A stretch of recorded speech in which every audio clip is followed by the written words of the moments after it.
ഓസ്കോർപ്പിലേക്ക് എത്തിയ Peter Parker Norman ഓസ്ബോണോട് തന്റെ മനസ്സിലുള്ളതെല്ലാം തുറന്നു പറയുകയാണ്. ജനങ്ങളെ സഹായിക്കേണ്ടിയവനാണ് സ്പൈഡർമാൻ. മോശം കാര്യങ്ങൾ സംഭവിക്കുന്നതൊക്കെ തടയേണ്ടവനാണ് സ്പൈഡർമാൻ. എന്നാൽ സ്കോർപ്പിയന്റെ മുന്നിൽ സ്പൈഡർമാൻ തോറ്റുപോയിരിക്കുന്നു. എന്റെ ഫ്രണ്ട് സ്കോർപ്പിയനെ നേരിടാൻ പോവുകയാണ്. അവനെ തടയാൻ പോലും എനിക്ക് സാധിക്കുന്നില്ല.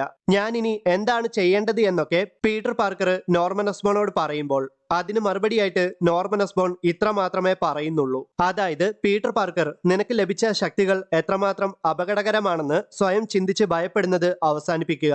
നീ ഒരിക്കലും ഹോൾഡ് ബാക്ക് ചെയ്ത് പോരാടാൻ ശ്രമിക്കരുത്.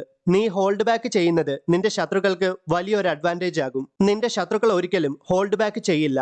അവന്മാർ ഒരു ദയമില്ലാതെയാണ് നിന്നോട് പോരാടുന്നത്. മാത്രമല്ല, നോർമൻ ഓസ്ബോൺ മറ്റൊരു പ്രധാനപ്പെട്ട കാര്യം കൂടെ പീറ്റർ പാർക്കറിനെ ഓർമ്മിപ്പിക്കുകയാണ്. With great power comes great respect എന്ന്. മറ്റുള്ളവരിൽ നിന്ന് റെസ്പെക്ട് നേടാൻ കഴിഞ്ഞില്ലെങ്കിൽ എത്ര ശക്തനാണെന്ന് പറഞ്ഞിട്ടും യാതൊരു കാര്യവുമില്ലെന്ന്. ദ 110th സ്ട്രീറ്റ് ഗ്യാങ് സ്ട്രീറ്റിൽ ഒത്തുകൂടിയിരിക്കുകയാണ്. അവർ ആരെയോ പ്രതീക്ഷിച്ചാണ് നിൽക്കുന്നത്. പെട്ടെന്ന് തന്നെ അവരുടെ പക്കലേക്ക് വെള്ള മാസ്ക് ധരിച്ച ഒരാൾ എത്തുകയാണ്. അയാൾ മറ്റാരുമല്ല, അയാളാണ് കമീലിയൻ.